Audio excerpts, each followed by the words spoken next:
This video is going to be longer than normal and there are going to be quite a few slides that we look at. So we're going to look at directed numbers. So typically we start off only by looking at positive numbers, but now we're going to look at how do we do addition, subtraction, multiplication and division with positive and negative numbers. First of all, we'll consider what happens when we add and subtract positive and negative numbers, and then we'll look at what happens when we multiply and divide positive and negative numbers. And these positive and negative numbers are called directed numbers. It can be useful to have a number line to use, and we'll show how we use that in the next slide.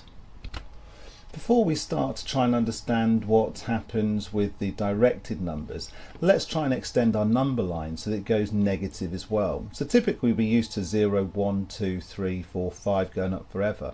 But if we go down, we've got to understand that this is minus 1, minus 2, minus 3, minus 4, minus 5, where the minus tells us which side of the 0 we're on, and the number tells us how far away from the 0 we are.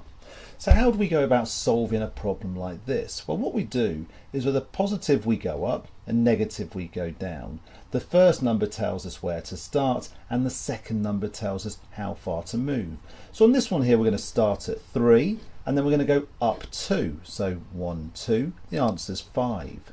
This one again we're going to start at 3 but we're going to go down 2. So 1, 2, the answer is 1. The next one we're going to start at negative 3. And we're going to go up because it's positive, and we go up 2. 1, 2, so the answer is negative 1. And finally on the last one we start at negative 3 and it's a minus, so we go down and we're going down 2 and it's negative 5. That is a useful skill to have, a very important skill to have and understand, and you'll use that time and time again. Okay, so let's try and understand what happens when we add and subtract directed numbers.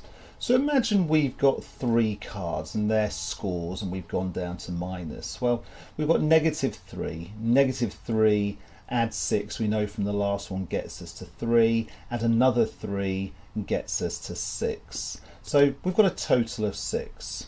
So what we're going to do now is look at this situation where we've taken away, because we've got rid of, the plus 6. So now we've got a total of negative 3. That means we start at the number line at negative 3 and we add 3 and we get to 0.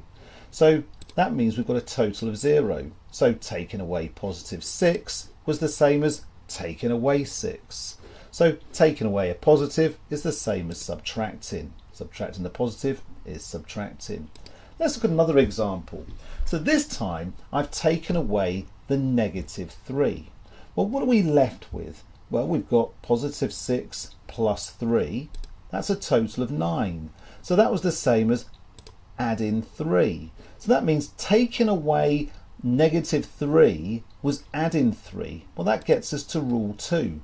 Subtracting a negative is adding. Bit confusing, but you can see how it works. Let's look at the next one here. We've got the same thing, but this time we've added in negative 4. Well, you know this lot comes to 6. So we're at 6 on the number line, and then we go down 4, that gets us to 2. So adding in negative 4 was the same as subtracting 4. So that gets us to rule 3. Adding a negative is subtracting. And then finally, let's add in a positive. So we've got 6 to start off with, we add 4, gets us to 10, so that's the same as 6 add 10. So that gets us to our last rule, not surprising, adding a positive is adding. Okay, so let's look at some examples. So here we're adding a positive, that's the same as adding, so that becomes 11 plus 4, which is 15. Adding a negative, that's the same as subtracting, so 7 minus 4 is 3. Here, subtracting a positive, well, we saw that was the same as subtracting, so 5 minus 7, negative 2, check that on the number line. And here, subtracting a negative, and this is the one that gets people, and we saw why, is the same as adding, so that's 3 plus 4 is 7. Okay, so let's see what happens when we multiply and divide directed numbers. It's the same rule for each because they are similar things. So a positive times a positive, we've done that every single time, and a positive, that's what you're used to doing, and a positive times a positive will result in a positive result. What about a positive times a negative? Well, clearly, if this is a number, we're going to have lots of negative values, so that's going to get a negative result. And if we have a negative times a positive, because the order doesn't matter, you're going to get exactly the same thing. Now this one here is a little bit more confusing. What do we mean by a negative times a negative? Now I'm going to give you a result, and later on I'll be doing another video which will be algebraic, and will hopefully, if you've been following the series, you'll be able to follow the working, and we'll prove that a negative multiplied by a negative gives a positive result. Now these four rules, because we've got the other way around, can be simplified quite easy in that if the signs are the same, the answer is positive. Positive, positive, negative, negative, both result in a positive result. And if the signs are different, the answer is negative. So let's see how this works. The brackets I've got in here is so that we understand that the minus or the negative goes with the 3, but they don't really need to be there if we understand that. And sometimes they're just written small and written here. But let's look at these ones here.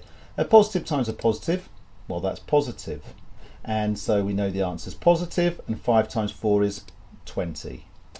Then we've got this one here, a positive. If there's nothing there, we know it's positive, times a negative. The signs are different, so the answer is negative. So the answer will be negative, and 7 multiplied by 3, 21. So you can see we work out the size of this value just by multiplying the numbers together. So here we've got a negative times a positive. The signs are different, so the answer is negative. So we'll have negative 4 times 6, 24, negative 24. And finally, just to show how it works exactly the same way with a division, we've got a negative divided by a negative, so the answer is positive, so we don't have to put a sign down at all because we recognise that that's a positive. And then 8 divided by 4 is 2, so the answer is just 2. I hope you found the video helpful. The video goes with a book that I'm writing for Year 9 Mathematics in New Zealand, and you can find a link to a copy of the book below, and that book is free for you to use and give to others. In the book you can find questions that go with this video, and in a link below this video you'll be able to find answers to those questions. Stay in Infield with Winfield.